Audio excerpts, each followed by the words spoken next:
We're so obsessed with the logical left brain paradigm. I don't even think human beings know how to feel their feelings. And I know this as a psychotherapist. The most important thing in the world today that a human being can do to prepare themselves for the future, it would be to learn to develop your intuitive mind and to learn how to integrate an intuitive approach into your information gathering and decision-making process.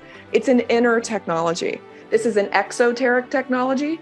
Intuition is an esoteric within an inner technology. This is the next step in the psychosphere for human beings. And the good news is we now have the science. It's not the 1700s anymore. We can actually explain how this psychophysiological process works. That's a $10 word for mind body. It is the number one answer to everything that we're facing. And I'd rather make the gravest of mistakes in my life than to surrender my own divine ability to discern what is true and correct for me. I'd rather make every mistake in the world than give that up. What's up, everybody? Welcome we have a distinguished guest today as part of Unfiltered Live. Her name is Heather Alice Shea, and I'm really excited to welcome you to the show, Heather. Yeah, I am always excited to connect with you, Calvin. I think you're one of the most, if I may just fangirl on you a minute, I think you're one of the most honest speakers in the space today. You really speak from the heart. So it's truly a privilege to be here on Unfiltered. And happily, I've been a Simplero customer for 6 years now. So thank you for building an awesome software. So yeah, it's just really good to be here and share in a deep conversation with you. Thank you. I'm flattered. So Heather, what do you do and why? Oh gosh. What do I do and why? That's such a good question. So simply put, I'm an intuition teacher, which I know that people kind of scratch their head and say, intuition teacher, is that a thing? And happily, I'm lucky to say that it is now that I've decided to do it and really claim that moniker. So really, I think right now in this period in time, in human history and in modernity, we're really craving a way to come to know, to turn back inward, and to get to know ourselves. And from that place, relate to other people in a more profound way. So my background is in mental health. I have a master's degree in clinical mental health counseling, quite literally for my entire life, which I think this is really rare now that have been steeped in the coaching industry full-time for 10 years. I've never had a job that's not coaching. I've never done anything but this. I know it's kind of trendy and new now, but I've been doing this since, I love to date myself, since Tupac was still alive, 1998, circa 1998. I've been doing this really, truly my whole life. My first job out of college was to do career coaching.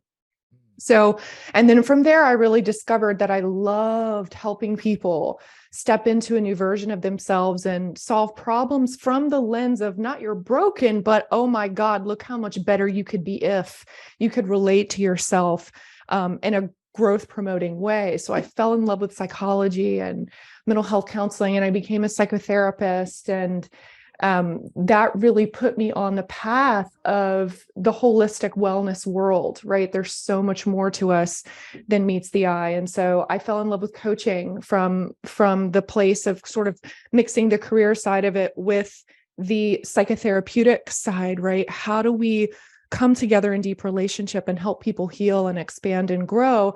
And what I found through my own personal life is that intuition, following the voice of our soul, right? Caring as much about how we feel, caring equally about how we feel in addition to how we think, deprioritizing the material world and looking at the esoteric world, right? The inner world, the world of our psyche, the world of, I guess, to use religious language or spiritual language, the world of spirit, right? I just became fascinated with this terrain, the inner terrain, because I found that that's really what people are craving. And also that's what brings us back into contact with the truth of who we are. And so I discovered, through a very long story, but, discovered intuition as a mechanism by which we return to the truth of who we are. And I've spent 10 years developing research-driven, science-driven, research-supported teaching frameworks and methodologies to bring people back to what I believe is an integrated way of being. I think it's our nature to be an intuitive being as well as a rational being. Albert Einstein, one of my favorite quotes from him is, the intuitive mind is a sacred gift and the rational mind is a faithful servant. And we've created a society that honors, that has forgotten the gift and honors the servant, right? Yeah. So that's why I think and intuition is especially, important. sorry for jumping in here, but like, especially I feel like these days, like with AI, and everybody's like AI and it's taking over the world. Like, AI is great, it's amazing, and it models such a limited part of who we are as human beings, right? Yeah. But there's that notion that is like, oh, it's so much smarter than us, better. That tells you something about what human beings believe the truth of who we are is, doesn't it? It does, yeah. That we relate to ourselves as basically a fancy chimpanzee. Yeah. Like as if a human being could be replaced by a supercomputer. Like give me a break. That can only be believed in thought. If you do not understand what you actually are as a human And I being. think most people don't, right? We have such a limited belief system, limited view of who we are as humans. We don't understand that. Yeah. Yes. Yeah. And where does that come from? And there's a whole rabbit hole we can go down there of like how that came to be, right? Yeah, totally. Yeah. So I'm curious about the you started in psychotherapy and then went into, like soul, intuition, that kind of stuff. Like, how do you see that evolution? Oh, cool. Yeah. So I'll give it to you quick. It's kind of tongue in cheek, this answer.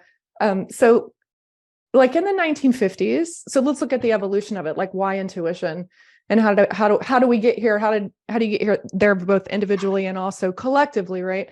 So in the 1950s, if you would have seen a person with like a pair of tennis shoes on, with like shorts and a tank top running around your neighborhood, you would have thought they were crazy. Now we call this thing called exercise, which we all feel like super like downright bad if we don't engage in every day.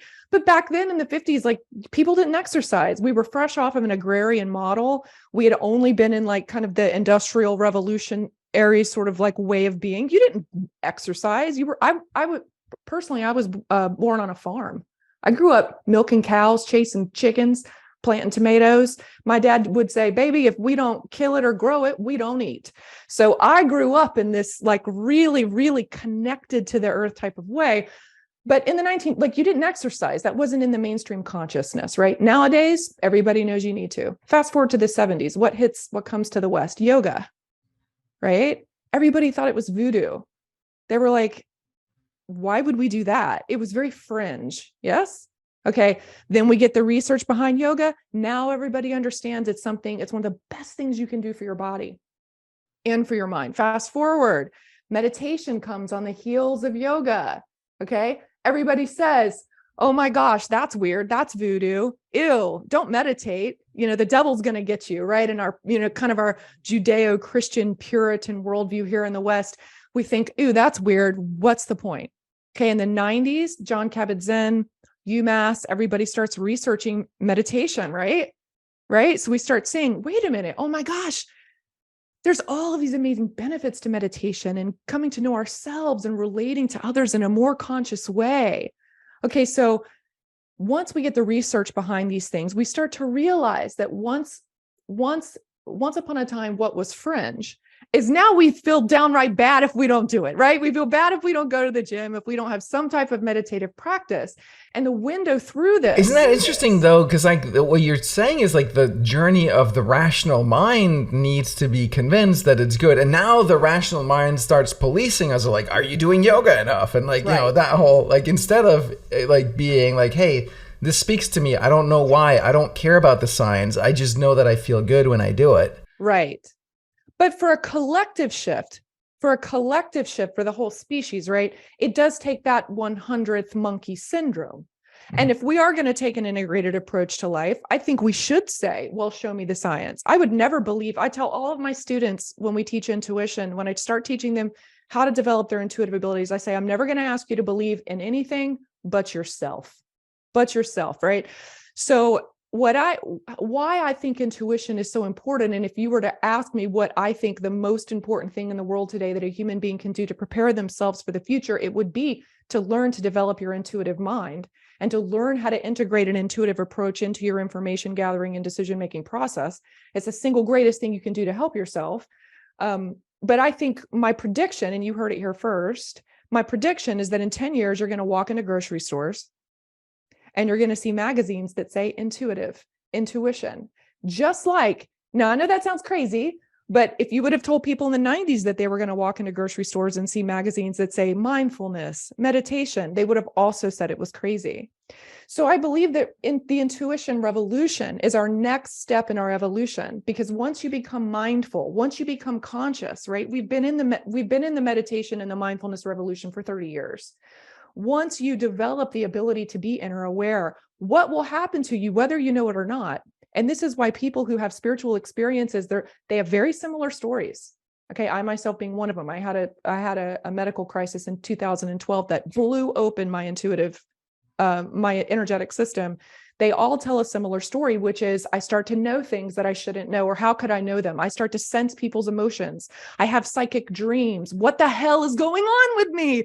This is a very common thing you hear. And what I say is, congratulations, brother. Congratulations, sister. Your natural inborn intuitive abilities are coming online. And so I believe that this is the next cultural zeitgeist. I think that this is the next step in the psychosphere for human beings. And the good news is, this is a stack of research on intuition. We now have the science. It's not the 1700s anymore. So I tell everybody, I can explain to you how intuition works. You're going to be bored and tune out in 10 minutes, but we can actually explain how this psychophysiological process works. That's a $10 word for mind body. And I think that it is the answer to every problem we have today. It is the number one answer to everything that we're facing. So that is why I'm so passionate about it, and not just for myself, but for all people. I think it is a return to the truth of who we are. And from that place, all of our problems can be approached with hope, with dignity, with creativity, with curiosity instead of fear. This is the way forward. But we have to remember that AI, ChatGPT, does not have your answers. Doesn't. You do, your own inner knower. Yeah. Yeah. I love that. I'm on team Heather. So what happened in 2012? I had so I grew up in a really conservative religious home. And I think that a lot, like, raise your hand if you've had religious trauma, right? Or religion trauma. I think a lot of people have had that. And I grew up, no shade at all to the Mormon religion, mad respect, love it. I healed that wound, but I grew up in a very conservative religious home. And I think it created a lot of shame. And I had a lot of autoimmune diseases. Trigger warning, that combined with I was sexually abused. I'm a survivor of childhood sexual abuse that began at the age of 5. Just a lot. I had a very, very rough childhood, and I developed autoimmune diseases in my 20s. And by 35, I was so sick. I was having a surgery a year. The fifth year, I'm like, I'm dying. Like, I'm basically dying slowly. So I had stage 4 hemorrhagic endometriosis. That was my official diagnosis. I mean, I can't even begin to tell you how painful. Like, I kind of wanted to die. I just was in chronic pain. Wow. I have so much sympathy for people who get addicted to opioids, because, boy, I tell you what, they push those pills on you like it's an answer. I mean, I could get any type of drug. Of course, I didn't take them. So in 2012, I have this. Well, I mean, that's not of course though. Like must have been a very deliberate choice. Yes, because I knew that I could get addicted, and I didn't want to do that. So after I became atheist in my 20s, like, I didn't want to have anything to do with spirituality. I didn't want to have anything to do with it. Right. I was just like, if I can't see it, touch it, taste it, or smell it, I don't care. It's not going to put gas in my car. It's not going to pay my mortgage. Like, I just didn't see the value in it, because I related it all to this, like, really dogmatic, controlling, ideology that I just wholly rejected. It was like offensive to my spirit. But because of this pain and not wanting to be on pain pills, I decided to meditate, because I had read in the literature that it was effective for pain management. Now, around this time in 2012, I went back to school to get my undergrad in psychology. And I was a research assistant for a cognitive psychologist at the university. So I had access to an entire university library, which for a nerd like me is like heaven. I just like spent all my days reading. So I had read, oh my gosh, maybe I could meditate instead of taking these pills. So I had found that I could drop into these like super deep states, like just kind of go away, within 60 seconds. I just sort of had a knack for it. I had my fifth surgery, which I had the endometriosis, but there were other things going on that no one could diagnose. I was having uncontrollable bouts of pain, so much so I would lose consciousness. I would just black out. Like there's so much pain, you just like your body just goes off button because you can't handle it, right? The system can't handle it. So the doctors didn't really know what was going on. I had this surgery and I was in terror because I was failing to recover from this surgery. And I thought to myself, if I have another one of those fits I'm not going to live through this. It was like I became aware that the cold hand of death was definitely around me. And I had watched my father die. Okay. I watched my dad die and I knew there's an energy to that. I knew what that felt like. And I'm like, oh, I'm in the pocket. This is not good. Like I might not survive. And so in having this realization, I had what I call my Lieutenant Dan moment. I don't know if you've seen Forrest Gump, but that moment on the shrimping boat when he's like, it's you or me, God. I was so upset and angry. I just said to myself, you know what, if I'm going to die, I want to know why. I demand answers. Like I demand to know, like I said this to God, like I demand to understand like what is going on with me. I was so angry that I was, my physical body was shaking. Like, have you ever been that angry where you're just like, like I was just like, in so much pain and the thought of leaving my daughter without a mother, that was really what was getting me. So all of a sudden in this, I heard a voice go through my head. All of a sudden, it was like somebody just took all that emotion away and I got really calm. And I heard a voice say, Heather, you can remain in your anger and your bitterness, or you can choose forgiveness and grace. Okay. This is a choice you have. It was a very somber feeling, very neutral, calm. And I was like, oh my God, I'm getting somewhere. So I went and I decided to meditate / pray. Now I realize they're basically the same thing. And I won't go into everything that happened, but long story short, I had what I can only really be described as a spiritual experience. I chose forgiveness and grace and said, if I die, I'm good. If I don't wake up tomorrow, I'm fine. I forgave everything, let it go. And I fell asleep and I woke up that next morning pain-free. I've never had another problem again. Spontaneous, like the doctors call it spontaneous remission. I call it divine intervention. But I woke up that next morning totally fine. Even my stitches stopped hurting, like in my gut. But I could still hear that voice. And it didn't leave. And I still have it to this day. And so that began my obsession with one who clearly there's more to us than what the world is telling us. How the hell did I do that? What the hell was that? First of all, what the hell was that? What just happened? And what is this voice? Okay.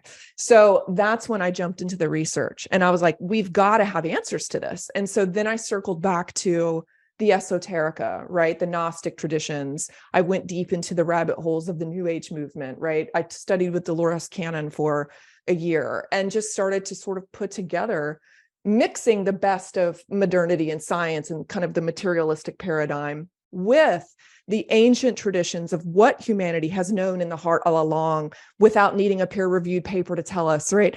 So bridging these worlds and making this ability that I had and started using with my clients, by the way, it was absolutely insane. I can't begin. The stories I could tell you, it's mind-blowing, right? What happens when we use this intuitive ability, to help other people and to help ourselves. It's unbelievable. So that is how I really stepped into bringing intuition forward and becoming an intuition teacher proper, right? Not just using my intuitive abilities or developing my own, but teaching other people a process through and by which We reclaim what I like to call I think of intuition as an inner technology. It's an inner technology. This is a technology. This is an exoteric technology. Intuition is an esoteric within, right? An inner technology. So I want everybody to live. My wish is that every person could live knowing that you're sovereign and that you're never going to find any answer outside of yourself, that you are your own authority.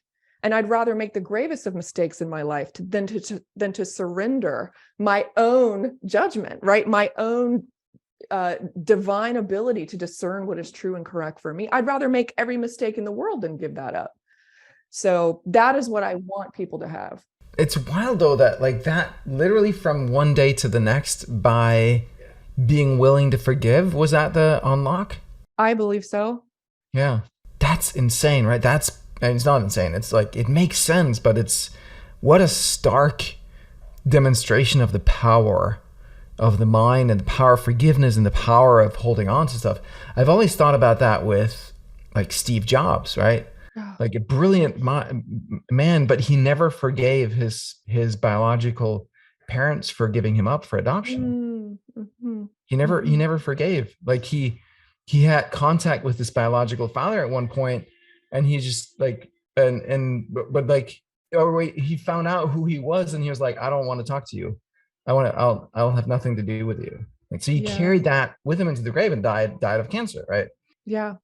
I think forgiveness is so important because it's the only way that we can step into acceptance. Mm-hmm.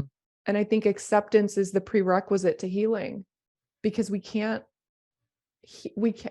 become whole so long as we're seeing things as being bad or awful or wrong.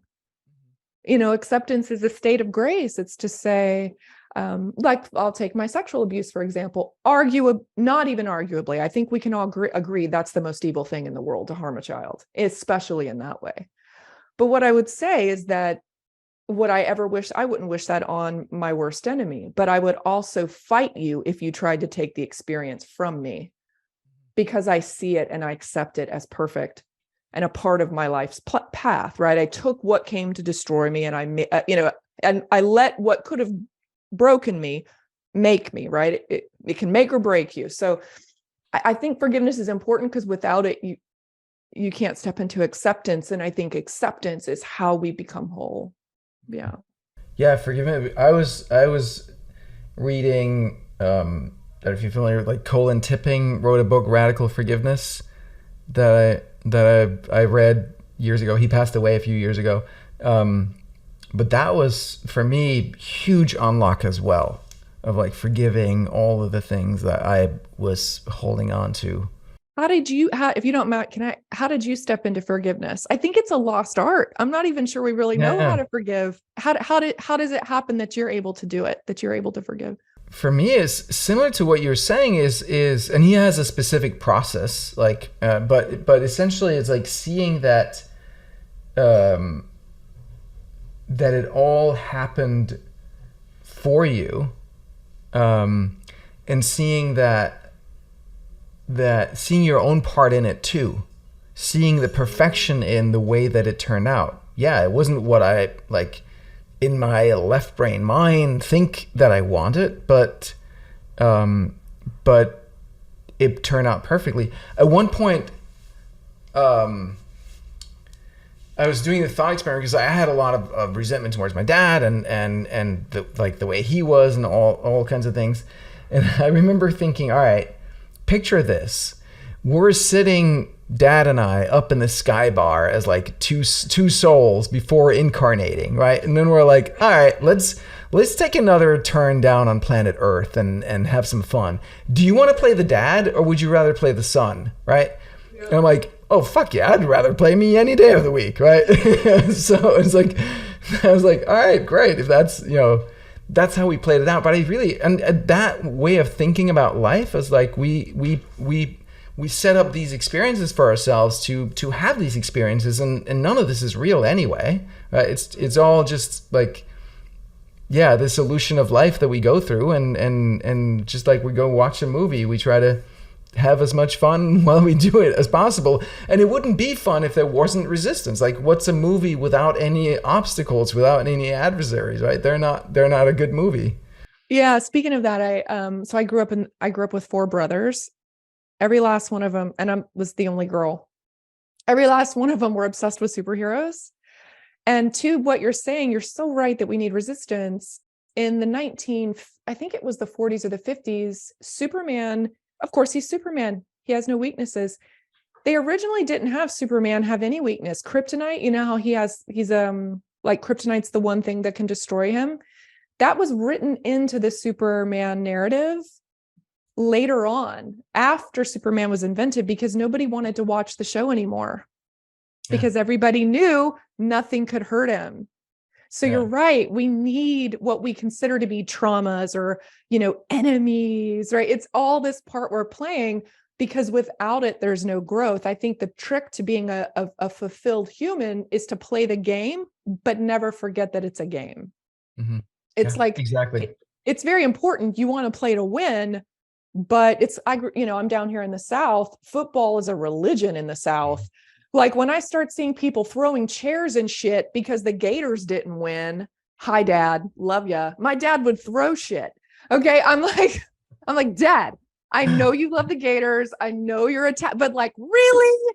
Okay. You're taking this a little too far. And I think that's true. Like, we want to be in the game and we want to have fun with it. And we need an adversary, but not to the extent that we start throwing chairs or punches or dropping bombs or or harming others with our words, right? It's wait. Okay.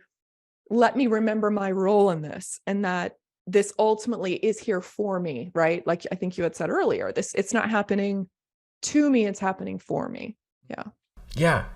And as you said, again, like your own part in it, like even if we're a kid and we're unconscious, there's some part in it that we can take responsibility for. And when we do that, we step out of being a victim, right? There is like, oh, I had a part in this, however small, it doesn't matter, because it's not about that. It's not about assigning blame. It's about finding freedom. Yeah.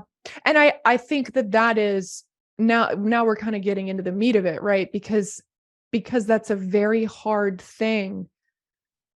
There's a lot of tension there, right? How could a child have any part or any responsibility? And of course, from one perspective, we would say they don't. They're innocent. And how do we create a fair and just world that, it becomes very challenging. And for me, I think that's, again, why I think the intuitive paradigm or perspective is so important to cultivate, because because we need varying levels of analysis to make sense of the things that happen to us in the world.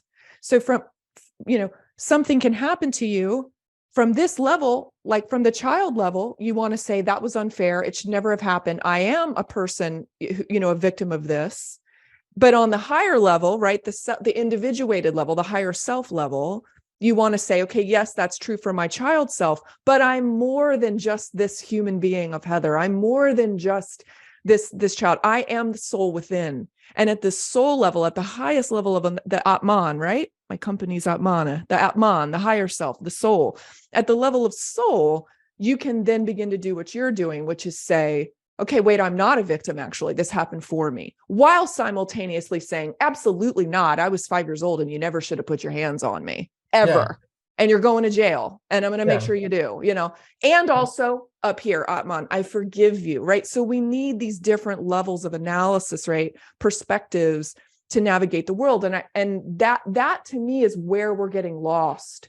It's either here or here. And then we start fighting with each other, right? It's my perspective. I'm right. No, you're wrong. It's like, actually, we're all right and we're all wrong. It just depends on how we look at the kaleidoscope of life and what level and from where we're speaking and thinking and talking about it.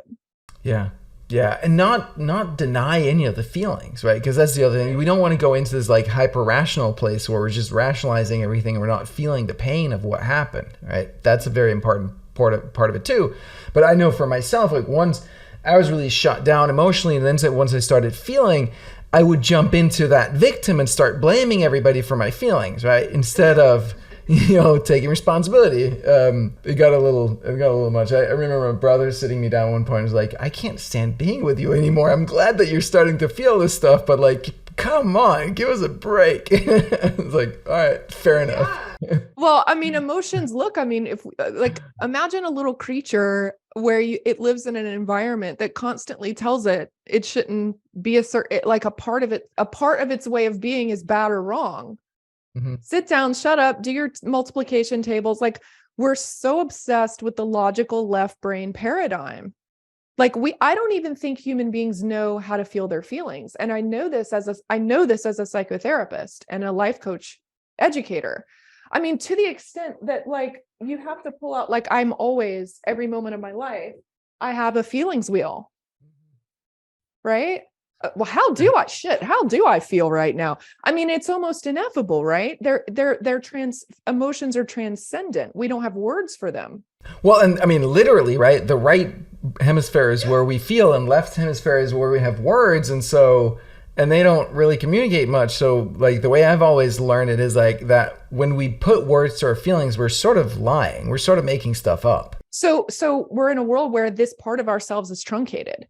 The emotional part is truncated. We're not even really in touch with it.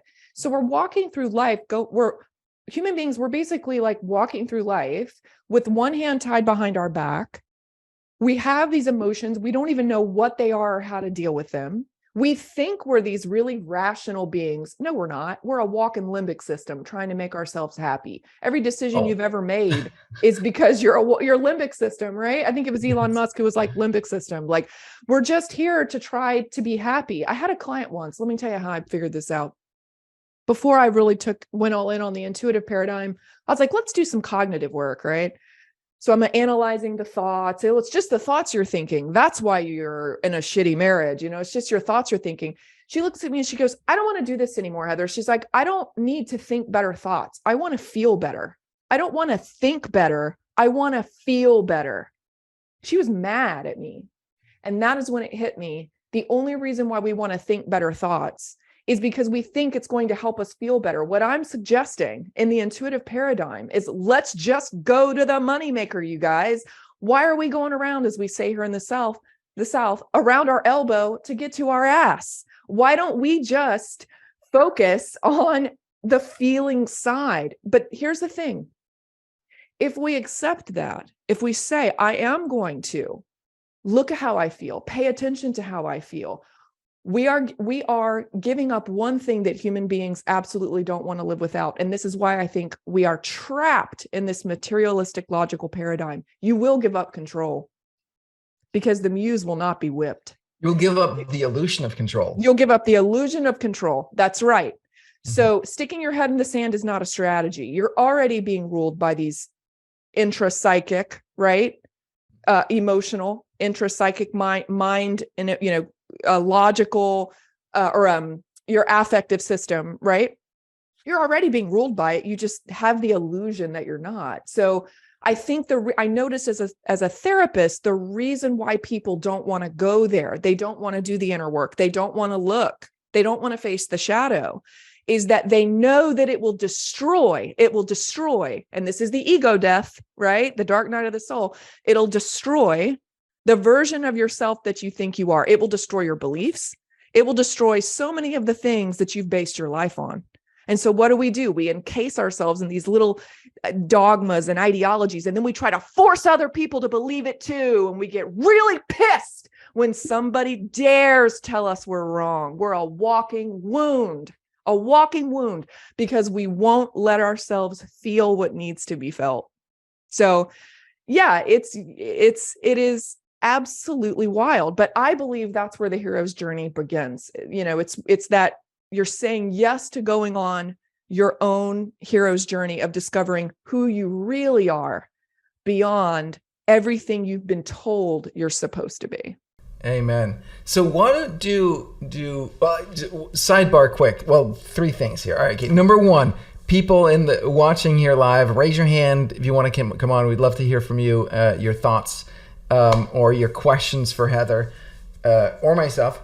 Number 2, in terms of like the limbic system walking around, I remember as a kid, my dad, he was an entrepreneur. He had a company making like furniture, like shelves and checkout counters and whatnot for shops attached to gas stations all over the world, and they were like, you know, in metal and wood, and there was this like new machine that he wanted to buy to make it better, and like it was like all this rational bullshit, but I could just see how he was like a 5-year-old kid that wanted a toy. And it's just so obvious to me how it was like this decision was so being made by his emotions, right? But if you asked him why he was buying it, do you think he would have said, No, because my inner 5-year-old is running this game? No, he would have been like, well, let me pull out the PowerPoint and show you why it's going to increase. So, you know, he would give you this logical bullshit, but the real reality is his heart is telling him to, right? Exactly. That's great. So in terms of cultivating the intuition, how do we do that? Yeah. Okay. So, oh my gosh, just, you know, the short answer is have fun and follow your heart and start to understand that everything you feel is as important and relevant in your life as everything you've ever been taught. So the first step is to say, I call the first step, but there's 6 stages. I'll go through them really quick. The first All right, is let me just double click on that. Everything you feel is as important as anything you've ever been taught.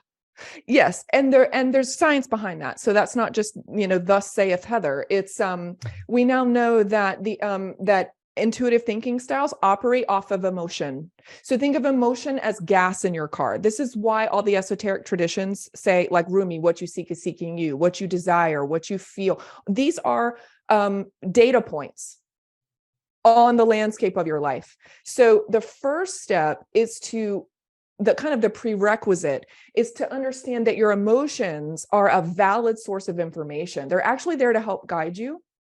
Okay. And the gas in the intuitive engine is emotion. Okay. And emotions. So let me just double click on that, because I think that's something that we're very confused about in society right now, right? It's kind of like, it's either like we completely ignore our feelings and pretend like they don't exist and they don't matter, or we go out over and then we're like, well, because I feel it, it must be true, right? Yeah. Like that my feelings tell some truth about the world. Sure. Versus like, no, your feelings tell you valuable information for you that you then need to process and figure out what that means for you. Exactly. Yeah. That's it. You just nailed it. That's the answer. The answer is the feeling is there and it is true for you to use as a tool. Yeah. So I am not this emotion. I am she who feels this emotion. Similarly, I am not this thought.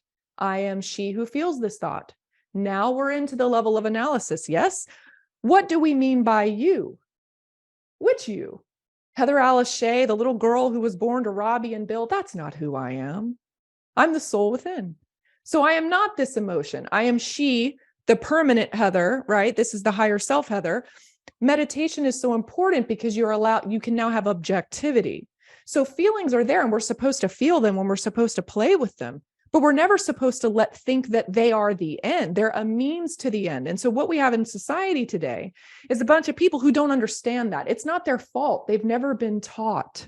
They don't know. Do you think, it's not like they're making a conscious decision to have the tail wag the dog. They've never been taught this. So yes, they are valid for you to use as an information gathering tool, to ask yourself introspective questions, right?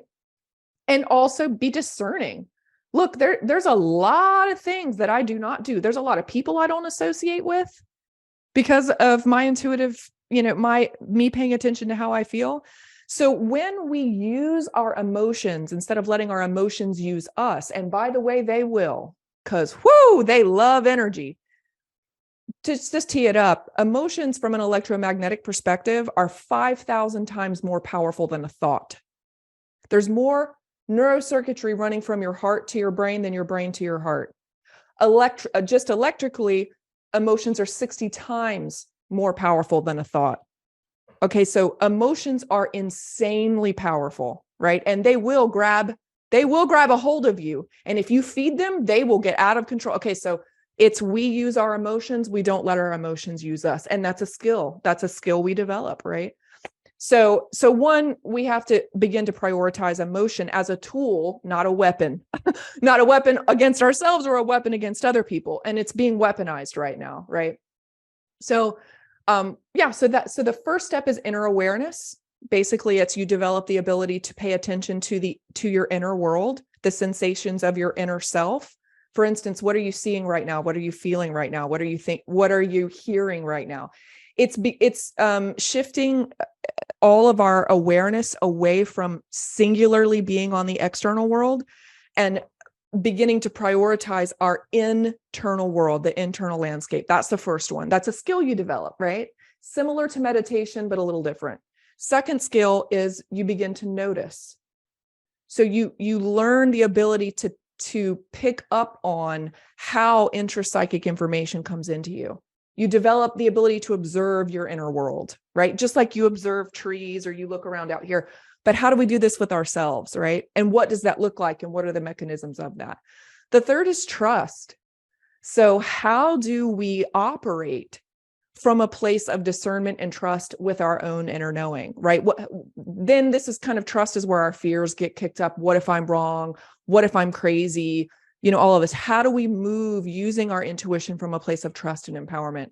The fourth is my favorite. It's interpret.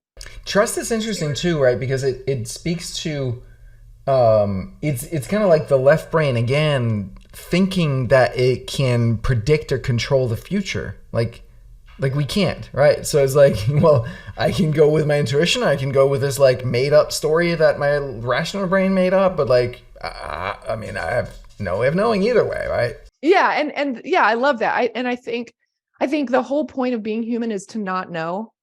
Yeah. Whether you're using logic, intuition, or both, you still don't know. I think it's terrifying to admit you don't know. In the Hindu tradition, they have a saying that says, "He who knows Brahman does not know Brahman, but he who knows Brahman, he who claims to know Brahman," which is their word for the ultimate God, right? The ultimate, the I am, all So he who knows Brahman does not know Brahman, but he who does not know Brahman, who says, "I don't know," knows Brahman, right? The oracle at Delphi said of Socrates, he is the wisest man on earth because he knows he doesn't know. So that's funny because one of my favorite was, did you ever come across Extraordinary Knowing? Have you heard of that book? It's phenomenal. You'd love that, I think. Elizabeth Lorthmeyer. So she was a I think it's like a Stanford PhD in psychotherapy or something like that, and then had this experience. Just very briefly, her daughter played the harp, like a very small special harp, very expensive, lost it. And then this guy 5,000 miles away pinpointed and said, "It's in this house." It was stolen from her. And she was like, he was told her it's in this specific house. And she went and it turned out to be there and she got it back and all. And she was like, "Oh my God, this doesn't match any of my scientific worldview." And she's dedicated the rest of her life. He passed away like maybe 18 years ago, but she dedicated the rest of her life to studying from a scientific point of view, how these paranormal phenomena like intuition, remote viewing, all this stuff, how that works and how we can come up with a scientific framework to explain it. And one of the things she keeps repeating is that intuition is always that feeling of, I know, but I know that I don't know, right? I know, I just know, but I also know that I don't really know. Yeah, there's two types of knowing, aren't there? There's the logical knowing that we acquire through this kind of think like scientific method, right? From empirical evidence, from observing our material world, and then we can, we know because we've witnessed it, we've watched it, we formulate our theory and our hypothesis, and we've conducted the experiment and we've drawn our conclusions. And now we know, right? We know, right? We know. That's one form of knowing. That's our logical knowing. The other type of knowing is Gnostic knowing, right? Gnosis, which is the intuitive knowing. I know, but from a higher ordered place. I don't need to quote unquote have all the answers. I just know. It comes from a Gnostic type of knowing, right? And again, it's scary because like we can't explain it. I mean, I think I love living in this world we're in today. Like actually we can now. A lot of this, for instance, probably what that person did was remote view. Institute of Noetic Sciences, Heart Math. There was a Russell Targ's work. I mean, you guys, he had a contract with the federal freaking government of the United States for 30 years to develop remote viewing protocols to spy on the Chinese government. Like, it's almost boring when you start to realize we know exactly how these processes work. It's occulted. People they don't want to talk about it. Why? Back to our original conversation, because now you're one of those weird, crazy people, right? But soon, that will not be the case. The Zeitgeist is going to happen, and everybody in the whole world's going to want to know how to do this, right? 100th monkey syndrome. So, All right. yeah. So step 4, you were in your 6 steps to intuition. Yeah. So inner awareness, you notice what's there, you trust it, you interpret. This is where the rubber meet road. Okay. Step 4, interpretation. Intuition is not like you had mentioned so beautifully earlier, Calvin. It's not like, your intuitive knowing just hands you everything in a nice big bow. It doesn't. This is why people in the spiritual community talk about downloads, right? This is what they're talking about. It drops in. There's so much information in one intuitive hit. You can talk about it for hours and hours and hours and hours and hours to try to unpack that. So you've heard the saying, a picture's worth 1,000 words. A picture is worth 1,000 words, and 1,000 pictures are worth one symbol, and 1,000 symbols are worth one archetype. Do you see how high up this goes? So when you start working with intuitive information, you have to learn how to speak that language. Research shows that every person across culture, race, it doesn't matter, ethnicity, where you are born, religious belief, it doesn't matter. It is an inborn human ability. Intuition is an inborn human ability. Just like you're born to walk, you are born with the ability to walk and talk. You are born with the ability to intuit. It's there. Research shows that when you're in utero, babies entrain with their mother. 5 months in utero, you're already emotionally connected to your mother, right? So you already know how to speak the language of intuition. The interpretation is the art of making what is esoteric, exoteric, what is ineffable, describable, right? This is how we begin to apply it. So I have 3 matrices on how you actually do this, right? How would you take it? Like, I keep dreaming about octopuses. What does that mean, right? What do you do with that? So how you interpret it is really where you start to develop intuitive accuracy, really applying it to your life. The 5th step is action, because I don't care how much intuitive information you've got. If you don't apply it, who cares? So at the end of the day, it's really about taking action and making decisions and integrating intuition back into the logical process. So the way I teach intuitive development is, I want you to use your left brain. I want you you should be doing it. It's just, you need to use the left brain as a servant. So we intuit first, and then in interpret and act, we bring left brain back online and use it as a helpful bestie, a little best friend to help you figure it out. And then 6 is teach. So I believe that first of all, once you learn how to do all of this, you're going to teach other people about it. You're going to talk about it, because you realize it's the keys to the kingdom, man. Quite literally, you hold the keys to the kingdom. The kingdom is the inner kingdom, right? The temple within us. So 6 is teach. I think when you acquire knowledge like this, you sort of, if you choose to, you can become a beacon to teach other people about this. And that is how we shift things. So those are our 6 steps. Easy peasy, right? Love it. Thank you.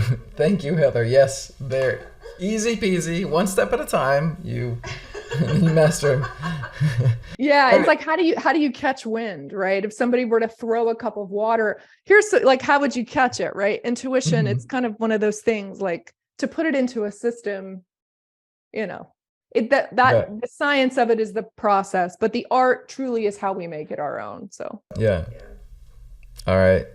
This has been amazing, Heather. I'm so glad that we did this. We haven't had any conversation like this before. I knew there was a lot there to unpack. There's lots more that we could dive into, but you're truly a gem. I really appreciate you coming on here and sharing. Oh man, thank you. And I'm gonna just extend it. I want you to come on my podcast as well. That'd be great. So anytime. I'd love to. Yeah. I'd love to. You. Yeah. So I want to hear from everybody here. as a gift for, we always do this, as a gift for Heather, what were your biggest takeaway from this conversation today? What was the thing that resonated the most with you? What really hit home for you? It's such a wonderful thing to know when you've been on one of these things, that you get some feedback back, right? That you hear like, oh, like this spoke to people. Dr. Laura M. Brown says, confirmation that intuition is the rising star of universal acceptance and will soon be adopted as the norm. That's beautiful, yeah. Heather's passion for intuition. Anne says, we're walking limbic systems. Yeah, I love that. Everything you feel is as important as what you think. Emotions are a valid source of information. Shauna says, strength to explore an area of senses and relay how we can rely on human intelligence that has not yet been explained fully. Yeah. And Bob says, this resonates with me so much from my own studies and experience. I'd like to learn more.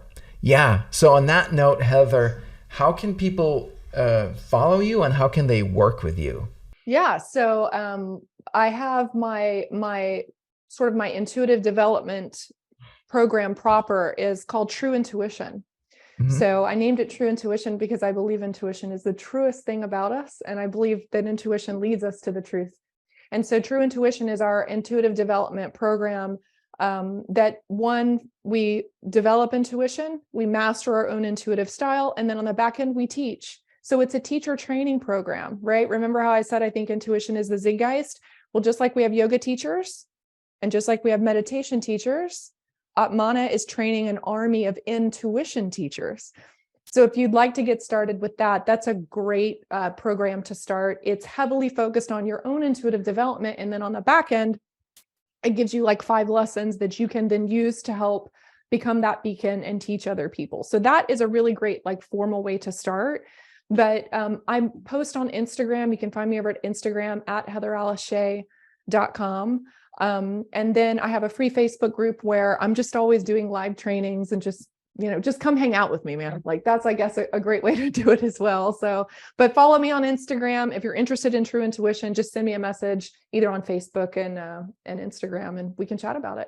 Do you do one-on-one work with people as well, where you kind of do? Yeah, I have. Oh my goodness. So I've recently started doing one-on-one work, but I only do VIP intensives. So I'll do like a half day or a full day. People can fly in to where I live, come hang out with me there's this like amazing 5-star resort where I do them. Or we can do them half day or full day on Zoom. It just depends on how people want to do it. So yeah, I don't do any more like one-on-one sessions simply because my time is just, how it is, right? Like it's leveraged so much that it doesn't make sense for me to do it. But my heart and soul still lies like truly in sitting in one-on-one with people. That is really where I get emotional just thinking about, like, that's actually my favorite. It's my roots of just sitting in a room with a person and connecting at a soul level and saying, let's do this, right? Let's get you out of that shell and develop this incredible power that you've got. And how do we give that to the world? So yeah, so I do one-on-ones in that way. And what do you do in those one-on-one intensives? Is that like working on developing the client's intuition, or is it you kind of using your intuition on behalf of the client, or both? Yeah. Yeah. So, and we didn't kind of touch on this, but, after that, experience that I had where I became intuitive, I'm highly sensitive myself. I can, with just, 30 to 60 seconds, tap into a person's energy and find a root emotional block. There's science that backs all this up. I know it sounds nuts, but you really truly be able to see what is there.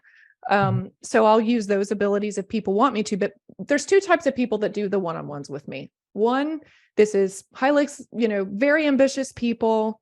They've checked the boxes, right? They've kind of been there, done that with a lot of the things that they're told are supposed, that are, you're successful now. And really what they want to do is turn their attention inward.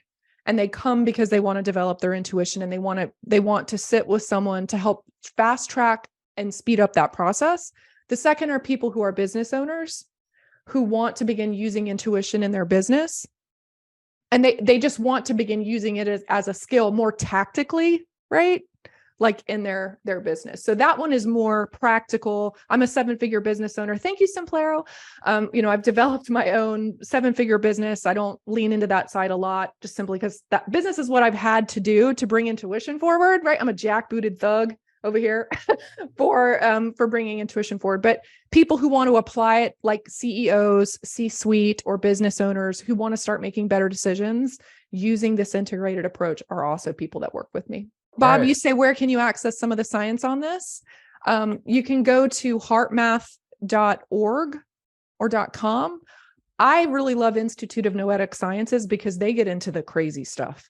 So check them out. But you can Google, just start with HeartMath, go to their research center, and they have a whole division on intuition. It's all peer reviewed. It's going to be boring to read it. But what you will see there is, oh my goodness, this is way more than just taking people's word for it, right? Yeah, cool. It's amazing. Thank you so much, Heather. It was a pleasure to be with you. Definitely lots of gems here. Lots of inspiration. Appreciate it so much. Thank you. Yeah. All right. And thank you everybody else for showing up here. Always a pleasure to be with you guys. I'll see you guys next time. All right. Bye, everybody. Have a great week.